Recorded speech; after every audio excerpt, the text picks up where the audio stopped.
अस्सलाम वालेकुम, welcome to our YouTube channel. मैं हूं आपका होस्ट मोहम्मद इकराम अब्बासी और आज मैं फिर से एक दफ़ा मौजूद हूं डॉक्टर मोहम्मद मुबशिर मलिक, जो कि एक पीडियाट्रिक ऑर्थोपेडिक सर्जन हैं। और आज हम जानने की कोशिश करेंगे कि DDH है क्या। सबसे पहले तो सर को वेलकम करते हैं। अस्सलाम वालेकुम सर। अच्छा सर, ये बेसिकली DDH है क्या? DDH एक ऐसी बीमारी है जिसमें बच्चे के कूल्हे के जोड़ अपनी जगह पे नहीं होते, कूल्हे के जोड़ निकले होते हैं। और सर DDH देखा जाए तो पेरेंट्स को कब पता चलता है कि इस बच्चे को DDH का प्रॉब्लम है? DDH का प्रॉब्लम पेरेंट्स को तब पता चलता है जब बच्चा नॉर्मली चलना शुरू करता है। जब वो लंगड़ा के चलता है तब पेरेंट्स जो है वो कंसर्न होते हैं और किसी डॉक्टर के पास जाते हैं, वहाँ वो एक्सरसाइज कराते हैं और फिर वो ऑर्थोपेडिक सर्जन या पेडियाट्रिक ऑर्थोपेडिक सर्जन के पास जाते हैं। तो इस तरह से ये डायग्नोज होता है। अच्छा सर, इसमें कोई और तरीका भी है जिसमें आप DDH को जल्दी से डायग्नोज कर सकें?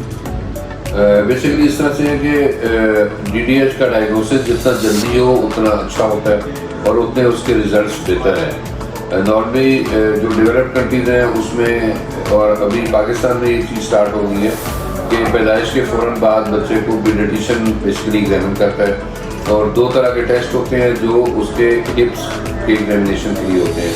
और पीडियाट्रिशियन जब हिप्स को एग्जामिन करता है तो नॉर्मली वो इतनी जजमेंट कर लेता है कि हिप्स अपनी जगह पे हैं कि नहीं। अगर वो अपनी जगह पे ना हो तो फिर वो ऑर्थोपेडिक सर्जन या पीडियाट्रिक ऑर्थोपेडिक सर्जन को पेशेंट रेफर करता है और इस तरह से वो डायग्नोज होता है। हम लोग भी पहले मरीज़ को दो टेस्ट आउटलानी और बालों उनसे एग्जामिन करते हैं और अगर ज़रूरत पड़े तो फिर अल्ट्रासाउंड कराते हैं हिप्स का और उससे जो है तशख़ीस हो जाती है बीमारी की।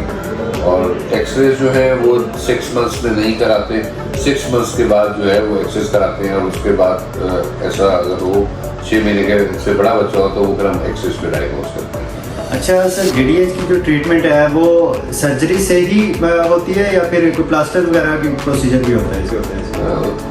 इस तरह से अगर तो अर्ली डिटेक्शन हो जाए less than 6 months of age में तो उसमें हम और हिप रिड्यूस हो रहा हो तो उसमें हम फिर एक पेबलिक हार्नेस होती है, एक ब्रेस होती है, उसको आम जमाने में शिकंजा कहते हैं, मरीज़ को वो देते हैं, वो मरीज़ को पहनाते हैं और उससे बहुत सारी हिप्स जो है वो उससे रिड्यूस हो जाती हैं। और अगर हिप रिड्यूस ना हो रही हो, अपनी जगह पे ना बैठ रही हो या बड़ा बच्चा हो 6 महीने से बड़ा तो उसमें फिर हम सर्जरी कर जाते हैं। तो सर ये सर्जरी रिस्की है?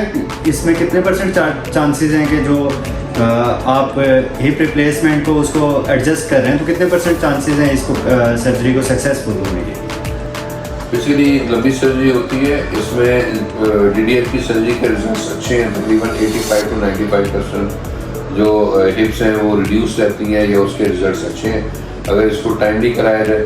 बेसिकली 6 to 18 मंथ्स में जो सर्जरी का मैग्नीट्यूड होता है वो कम होता है। इसमें हमें कम हड्डियों को एक सिंपल वर्ड में कम हड्डियों को काट के जोड़ को अपनी जगह पे बिठाना पड़ता है और अगर तो एज ज़्यादा हो तो उसमें हमें ज़्यादा हड्डियों को अपनी जगह काट के जोड़ को बिठाना पड़ता है। तो जैसे जैसे एज बढ़ती है उस तरह से उसके रिजल्ट्स जो हैं वो बेहतर नहीं रहते, ठीक है। उसमें क्योंकि जो स्टेबलम है, जो हिप जॉइंट का जो छत होता है उसका जो ग्रोथ है वो with passage of time slow हो जाती है या कम हो जाती है। अच्छा सर, ये सर्जरी के फ़ौरन बाद कोई प्लास्टर वगैरह लगाते हैं, कोई उस तरह का प्रोसीजर है? जी, सर्जरी के बाद हम प्लास्टर लगाते हैं। 3 माह तक मरीज़ को प्लास्टर रहता है और उसके बाद फिर 3 माह के बाद हम प्लास्टर रिमूव कर देते हैं। मरीज़ को फिजियोथेरेपी बताते हैं, एक्सरसाइजेज जो है वो बताते हैं और फिर मरीज़ जो है वो अपने पाँव पे चलना शुरू हो जाता है। चले, आज हमने जाना DDH के बारे में और मज़ीद इस तरह के प्रोसीजर्स के बारे में आपको बताएंगे और गाइड करेंगे कि आपको कब पेशेंट को पीडियाट्रिक ऑर्थोपेडिक सर्जन को दिखाना चाहिए और इन फ्यूचर आपकी एक छोटी सी मिस्टेक की वजह से या लापरवाही की वजह से आपका बच्चा सारी ज़िंदगी की अपाहिजी से बच सकता है, मफलूजी से बच सकता है। हमारे चैनल को सब्सक्राइब कर दें, बेल आइकन को प्रेस कर दें। Thank you so much, keep sharing, keep watching. Thank you sir. Thank you.